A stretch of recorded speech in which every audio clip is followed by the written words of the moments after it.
तो कहानी के शुरू होते ही हमें स्पेस में घूमते हुए एक मेट्रॉइड को दिखाया जाता है, जिस मेट्रॉइड को स्पेस में एक कॉर्पोरेशन का स्पेसशिप आकर ले जाता है और साइंटिस्ट इस मेट्रॉइड के ऊपर रिसर्च शुरू कर देते हैं।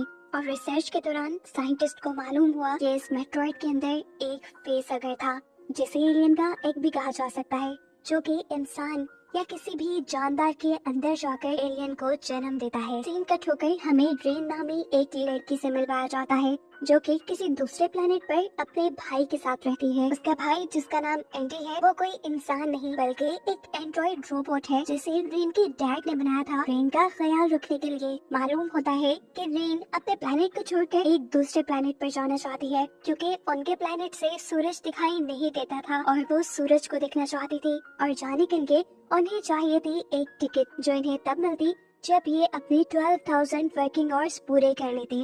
रेन एंडी के साथ मिलकर अपने वर्किंग आवर्स पूरे कर लेती है और जब टिकट लेने के लिए जाती है तो उसे पता चलता है कि अब रूल्स चेंज हो चुके हैं। पहले जो टिकट 12,000 घंटे काम करने के बाद मिलता था, अब वो टिकट 24,000 घंटे काम करने के बाद मिलना था। रेन ने सुनकर दुखी हो गई, क्योंकि वो हर सूरत दूसरे प्लेनेट पर जाना चाहती थी। फिर वो अब अपने दोस्त के घर जाती है, जहाँ उसका दोस्त, जिसका नाम टाइलर है, वो उसे बताता है कि उसने स्पेस में एक टूटे हुए स्पेसशिप को देखा है, जिस स्पेसशिप के अंदर बहुत सारे ड्राईपोर्ट चैम्बर हैं, जिनके जरिए वो बहुत ही आसानी से किसी दूसरे प्लेनेट पर जा सकते हैं। इस तरह दूसरे प्लेनेट पर जाने के लिए उन्हें किसी टिकट की भी जरूरत नहीं पड़ेगी। लेकिन एक प्रॉब्लम थी, इन सारे चैम्बर्स को खोलने के लिए उनको एक रोबोट की जरूरत थी। ये सब लोग मिलकर रेन से रिक्वेस्ट करते हैं, अगर तुम हमारी मदद करो तो हम सब यहाँ से निकल सकते हैं, बस हमें तुम्हारी रोबोट एंडी की जरूरत है। मैं वादा करता हूँ उसे कोई नुकसान नहीं होगा। अब क्योंकि रिंग भी जानती थी कि इस प्लेनेट को छोड़ने का इससे अच्छा कोई और रास्ता नहीं है, इसलिए वो बाकी सबकी मदद को मान जाती है। तो फिर बस ये लोग एक प्लान बनाते हैं और अपने स्पेस क्राफ्ट में बैठ के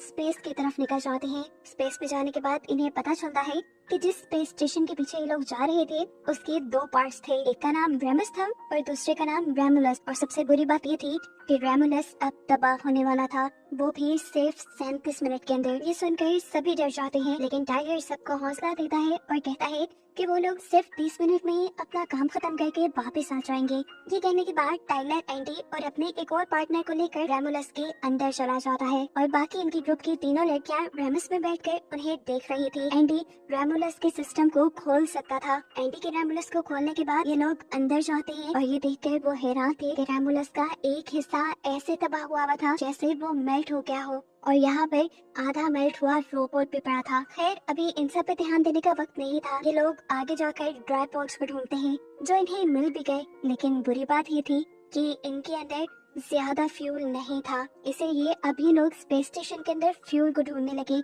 सभी ड्राई पॉट्स में सिर्फ 3 साल के लिए फ्यूल था और इन्हें दूसरे प्लेनेट पर जाने के लिए 9 साल के लिए फ्यूल चाहिए था। फ्यूल को ढूंढते ढूंढते ये तीनों एक ऐसे चैम्बर में आ गए जहाँ पर एलियन के एग्स यानी फेस हगर्स को फ्रीज करके रखा गया था। ये फेस हगर्स इंसानों के मुंह के साथ चिपक जाते थे और फिर इंसानों के जरिए एलियंस पैदा होते थे। ये देखकर ये सब लोग डर जाते हैं और यहाँ से बाहर निकलने की कोशिश करते हैं, लेकिन अफसोस ये अब इस चैम्बर का दरवाजा बंद हो चुका है। और इससे भी बड़ी मुसीबत की कि इस चैम्बर का टेम्परेचर वक्त के साथ साथ बढ़ता जा रहा है। एंडी इस दरवाजे को इसलिए खोल नहीं पा रहा क्योंकि उसकी टेक्नोलॉजी पुरानी है, साथ ही उसके पास इस स्पेस स्टेशन के सिक्योरिटी कोड्स भी नहीं है। ये सब कुछ इनकी बाकी तीनों पार्टनर भी रेमस में यानी स्पेसशिप के दूसरे पार्ट में बैठकर देख रही थी। इनको मुसीबत में देखकर वो इनकी मदद के लिए रेमुलस के अंदर आ जाती है। यहाँ आकर उनका भी सामना सबसे पहले उस आधे मेल्ट हुए रोबोट से होता है। इसे देखकर रेन को एक आइडिया आया, क्योंकि ये इसी स्पेसशिप का रोबोट था, इसीलिए उसके पास इस स्पेस स्टेशन के सिक्योरिटी कोड्स हो सकते थे और अगर इस रोबोट की चिप एंडी के अंदर डाल दी जाती तो वो भी इस काबिल हो जाता कि इस पूरी स्पेसशिप के सिस्टम को कंट्रोल कर पाए। इसीलिए वो इस रोबोट की चिप को निकाल कर अब उस चैम्बर के पास पहुंचती है, जिसके अंदर वो तीनों पार्टनर्स फंसे हुए थे। दरवाजे में बने हुए एक होल से वो ये चिप एंडी को पकड़ाती है। एंडी ये चिप अपने अंदर लगा लेता है और फौरन ही रीबूट होना शुरू हो जाता है। जितनी देर में एंडी का सिस्टम अपडेट हो रहा था, इतनी देर में इस चैम्बर का टेम्परेचर इतना ज्यादा बढ़ चुका था कि अब फेस हगर्स भी मेल्ट होने लगे थे, जिन्हें पहले यहाँ पर फ्रीज करके रखा गया था। बर्फ के मेल्ट होते ही फेस हगर्स अहसात हो जाते हैं। सिस्टम अपडेट होते ही एंडी ये चैम्बर खोल लेता है और ये लोग जल्दी से बाहर निकल जाते हैं। और इससे पहले कि ये लोग इस चैम्बर को दोबारा बंद कर देते, उस चैम्बर में से एक फेस अगर जंप करके इनकी एक साथी के ऊपर हमला कर चुका था। उसने पूरी तरह इनके साथी के फेस को कवर कर लिया था, जिससे जान छुड़वाने के लिए रिन को यहाँ एक आइडिया आता है। वो यहाँ एक फ्रीजिंग गन से इस फेस अगर की टेल को फ्रीज कर देती है, जिसके बाद फाइनली ये लोग उसके मुंह से इस फेस हगर को निकालने में कामयाब हो गए। लेकिन इन्हें ये मालूम नहीं हो पाया कि उस फेस हगर ने इस लड़की के मुंह में कुछ इंजेक्ट कर दिया था। अभी ये लोग इसी मुसीबत से निकले ही थे कि एकदम से स्पेस स्टेशन के दोनों हिस्सों के दरमियान वाला चैम्बर बंद हो गया और ऐसे ये लोग दो टीम्स में बंटकर रह गए। एक टीम में थे रेन, एंडी और टाइलर, जबकि बाकी सब लोग दूसरी टीम में थे। रेन यहाँ नोटिस करती है कि एंडी नई चिप के डलने की वजह से बहुत ज्यादा एडवांस हो चुका है। वो ज्यादा अच्छे से कम्युनिकेट कर पा रहा है, बोल पा रहा है। दूसरी तरफ वो लड़की जिसके ऊपर फेस हगर ने हमला कर दिया था, उसके पेट में दर्द होने लगा था। वो यहाँ पर एक एक्सरे डिवाइस इस्तेमाल करती है अपने पेट के अंदर देखने के लिए। तो उसे मालूम होता है कि उसके पेट में एक एलियन है जो एकदम से उसका पेट फाड़ कर बाहर भी निकल आया और उसके बाहर आते ही इस लड़की की मौत भी हो गई। ये सब कुछ रेन, टाइलर और एंडी भी देख रहे थे। इससे पहले कि ये लोग कुछ कर पाते, दूसरे लोगों के पास एक फ्यूल टैंक भी ब्लास्ट हो गया, जिससे रोमस यानी स्पेस स्टेशन के उस हिस्से में आग लग गई।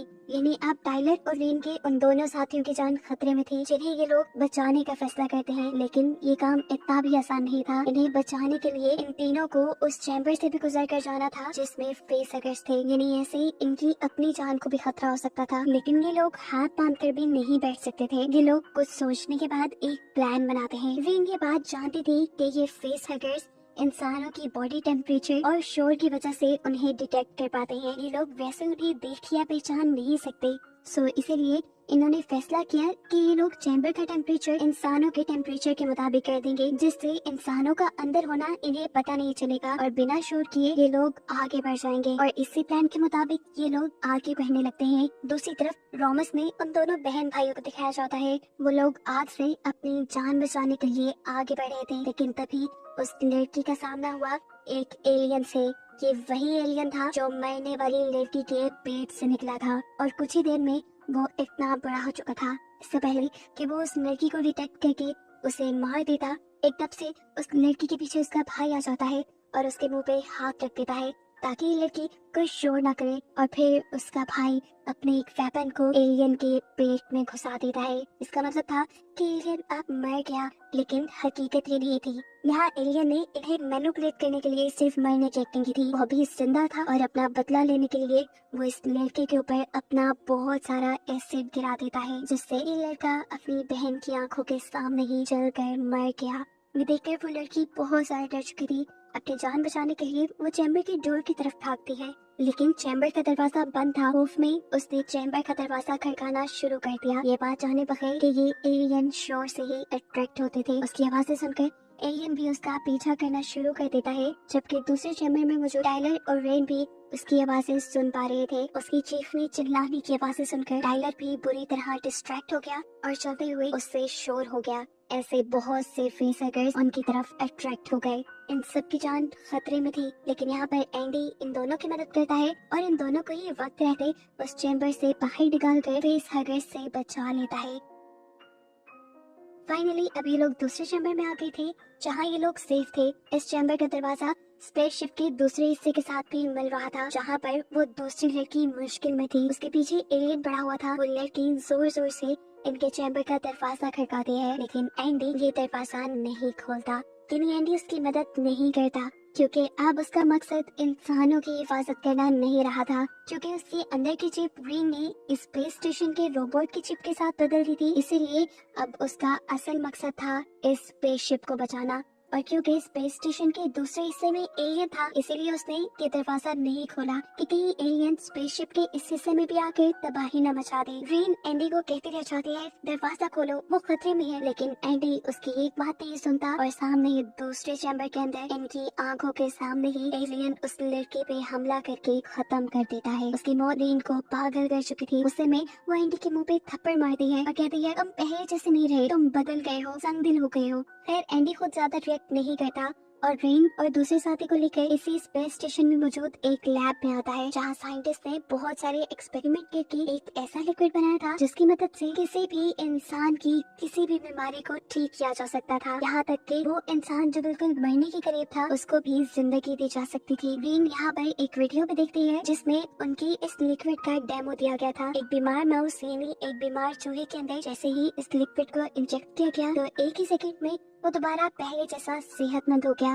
और चलने लगा। लैब में इन्हें कुछ ऐसे वेपन्स भी मिलते हैं जिसके जरिए एलियंस को मारा जा सकता था। इन्हीं वेपन्स को लेकर ये लोग इस लैब से बाहर आ जाते हैं और लैब के अंदर दोबारा मॉनिटर स्क्रीन पर हमें उसी चूहे को दिखाया जाता है जो पहले बिल्कुल ठीक हो गया था। एकदम से उसकी बॉडी फट गई, जिसका मतलब था कि वो लिक्विड पूरी तरह सेफ नहीं, उसका एक बहुत बुरा साइड इफेक्ट भी है। वेपन्स लेकर ये लोग भी स्पेसशिप के ऐसे हिस्से में पहुंचे थे जो हिस्सा बिल्कुल किसी केव की तरह लग रहा था। असल में ये केव नहीं था, ये भी एक चैम्बर ही था जिसकी दीवारों के चारों तरफ बड़े बड़े एलियंस सो रहे थे। इनसे बचने के लिए ये लोग खामोशी से आगे बढ़ने लगे, लेकिन अचानक टाइलर को अपनी साथी की आवाज आई, उसी साथी की जिस पर एलियन ने हमला करके उसे मारा था। असल में वो भी पूरी तरह मरी नहीं थी और एलियन उसे उठाकर यहाँ ले आया था। ये लोग उसकी मदद करने के लिए वापस पीछे जाते हैं और किसी तरह उसे एलियन से छुड़वा लेते हैं। उसकी हालत बहुत ज्यादा खराब थी, वो किसी भी वक्त मर सकती थी। इसीलिए यहाँ टाइलर इस लड़की को लैब से उठाई हुई मेडिसिन को इस्तेमाल करने को कहता है। इनकी बातों के शोर से यहाँ पर एलियंस अट्रैक्ट हो जाते हैं और उनमें से एक एलियन टाइलर और एंडी के ऊपर हमला भी कर देता है। ये देखते हुए तेजी से रीन अपनी दूसरी साथी को एक एलिवेटर में छोड़ देती है और फिर एंडी को बचाने के लिए जाती है, क्योंकि एलियन के हमले की वजह से टाइलर तो अब मर चुका था। रेन एंडी को पकड़कर उसके सर से वो चिप उतार देती है जो इस स्पेसशिप के रोबोट की उसने एंडी के अंदर डाली थी। ये चिप निकलते ही एंडी बिल्कुल पहले जैसा हो जाता है। अभी उसने ये किया ही था कि इतने में बहुत से एलियंस ने उनके ऊपर हमला कर दिया। इससे पहले कि इस हमले में रेन या एंडी को कोई नुकसान होता, रेन यहाँ पर अपना दिमाग चलाते हुए इस स्पेसशिप की आर्टिफिशियल ग्रेविटी को खत्म कर देती है और ये सब एलियंस हवा में उड़ने लग जाती है। जिसके बाद रेन अपना वेपन उठाती है और एलियंस के ऊपर हमला करना शुरू कर देती है। उसके इस हमले से काफी सारे एलियंस मारे जा चुके थे, लेकिन फिर बदकिस्मती से उसके हाथ से उसका वेपन छूट गया और ऐसे एक एलियन बहुत करीब आ गया उसके। वो उसे बिल्कुल मारने ही वाला था, लेकिन वक्त रहते ही एंडी ने उस एलियन के ऊपर हमला करके उसे मार दिया और अपनी ड्यूटी पूरी की, रेन को बचाने की ड्यूटी। दूसरी तरफ एलिवेटर के अंदर हमें उस लड़की को दिखाया जाता है जिसके ऊपर एलियन ने हमला किया था। उसे बहुत ज्यादा दर्द हो रहा था, इसीलिए वो टाइलर का दिया हुआ वो इंजेक्शन जो साइंटिस्ट ने लैब में तैयार किया था वो खुद के अंदर इंजेक्ट कर लेती है। इसके लगाते ही उसकी हालत काफी ठीक हो गई। इतने में ही यहाँ पर ग्रीन और एंडी भी आ जाते हैं। अब रेमुलस इन्हीं स्पेस स्टेशन के इस हिस्से के तबाह होने में सिर्फ 7 मिनट रह गए थे। बिना वक्त जाया किए ग्रीन एंडी और उसकी लड़की को लेकर ड्राई पॉट्स की तरफ जाते हैं और जल्दी से उन दोनों को ड्राई पॉट्स में लिटाकर खुद भी वो ड्राई पॉट में लेटने ही वाली थी, लेकिन तभी उसने अपनी साथी की चीखें सुनी। उसने अपनी साथी का ट्राइपॉड खोल दिया और हमें देखने को मिला कि उस लड़की के पास एक अजीब सी क्रिएचर पैदा हुई। रिन जल्दी से इसे उठाकर तबाह करने ही वाली थी, लेकिन तभी स्पेसशिप के अलार्म बजने लगे, जिसका मतलब था कि अब कुछ ही देर में रोमुलस यानी स्पेस स्टेशन का ये हिस्सा तबाह हो जाएगा। अपनी जान बचाने के लिए रेन स्पेस स्टेशन के कंट्रोल पैनल तक जाती है और वहाँ कुछ चेंजेस करती है ताकि इस स्पेस के तबाह होने में थोड़ा वक्त और लग जाए, इन्हें यहाँ से बचकर जाने में थोड़ा वक्त और मिल जाए। अभी वो ये सब करके वापस से लौटी तो उसने देखा कि वो क्रिएचर जो अभी उसके साथी ने पैदा किया था, यानी वो एलियन, वो बहुत बड़ा हो चुका था और उसकी साथी पे ही हमला कर रहा था। रिन जल्दी से उसके ऊपर हमला करती है और फौरन खुद पीछे की तरफ जाकर एक स्पेस सूट पहन लेती है। स्पेस सूट पहनकर उसने अपने आप को स्पेसशिप के साथ बांध लिया और जैसे ही उसने देखा कि एलियन उसके ऊपर हमला करने वाला है तो उसने खुद स्पेस स्टेशन के अंदर से जंप कर दी। एलियन ने भी उसके ऊपर हमला करने के लिए स्पेस में जंप की तो वो स्पेस में ही फंस गया